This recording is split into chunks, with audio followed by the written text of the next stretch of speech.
ಬರಬಾರ್ದು, ಏನು ಬರಬಾರ್ದು, ತಗೊಳ್ಳಿ ಅಂತೇಳಿ 2 ಲಕ್ಷ ರೂಪಾಯಿ ಕಳ್ಸಿದ್ರು ನಾವು. ಎಲ್ರಿಗೂ ಆ ಹೃದಯ ಬರೋದಿಲ್ಲ. ಈಗ ಅವರ ಮಕ್ಕಳಿಗೆ ಅವ್ರು ಹೆಂಗೆ ಸಮಾಧಾನ ಪಡ್ಕೊಳ್ತಾರೆ ಅನ್ನೋದು. ಎಲ್ರಿಗೂ ವಯಸ್ಸಾಗತ್ತೆ, ಎಲ್ರೂ ಒಂದಿನ ಹೋಗ್ತೀವಿ. ಆದ್ರೆ ಇಂಥ ಲೆಜೆಂಡ್ಸ್ ನಮ್ಮನ್ನು ಬಿಟ್ಟು ಅಗಲಿದಾಗ ಅದನ್ನ ತಡ್ಕೊಳ್ಳೋ ಶಕ್ತಿ ಕಲಾವಿದ್ರಿಗೂ ಇರಲ್ಲ.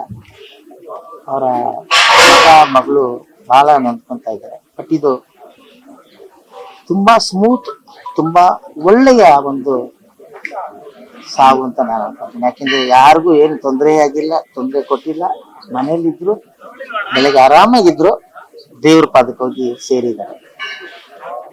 ಇಲ್ಲಾಂದ್ರೆ ಈ ಹಾಸ್ಪಿಟ್ಲು ಅದು ಇದು ವಯಸ್ಸಾದ್ಮೇಲೆ ಎಲ್ರಿಗೂ ಇದಿದೆ. ಆದ್ರೆ madam Sarojadevi madam international level ಅಲ್ಲಿ ಅವ್ರಿಗೋಸ್ಕರ ಒಂದು ಹೀರೋಯಿನ್ ಮಾಡ್ಬೇಕು, ಅವರೇ ಬೇಕು ಅನ್ನೋಕ್ಕೋಸ್ಕರ ಎಂತೆಂತ ಹೀರೋಗಳು ವೆಯ್ಟ್ ಮಾಡೋರಂತೆ ಸೈನ್ ಮಾಡಿದೆ.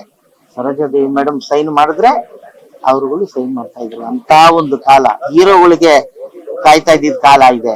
ಆದ್ರೆ ಹೀರೋಯಿನ್ ಇವರೇ ಇರ್ಬೇಕು ಅನ್ನೋದಕ್ಕೆ ಕಾಯ್ತಾ ಇದ್ದ ಕಾಲ ಸರೋಜಾದೇವಿ ಮೇಡಮ್ ಅಂತ ಒಂದು ಮಹಾನ್ ಕಲಾವಿದ್ರು ಇದ್ದಂತ ಕಾಲ.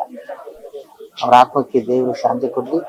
ಉದಾರ ಮನ್ಸಿನವರು ನೋಡಿ, ನೀವು ಲೆಕ್ಕ ಹಾಕೊಳ್ಳಿ, 2 ಲಕ್ಷ. ನನ್ಗೆ ಅವರೇ ಫೋನ್ ಮಾಡಿ, ಏನು ನಾನು ಹೇಳ್ದಂಗು ಮೇಡಮ್ ನಿಮ್ ಹೆಸರು ಹಾಕ್ತೀನಿ, ಇಲ್ಲ ಅಥವಾ ನೀವು ಒಂದು ವೋಚರ್ ಎಲ್ಲಾರು ಕೊಡಿ, ಇಲ್ಲ ಏನ್ ಬೇಡಪ್ಪ ನೀನ್ ಮನೆ ಕಳಿಸ್ತೀನಿ, ದುಡ್ಡು ನೀನ್ ಯಾರು ಕೊಡ್ತೀಯೋ ಕೊಡು ಅಂತ ಹೇಳಿದ್ರು.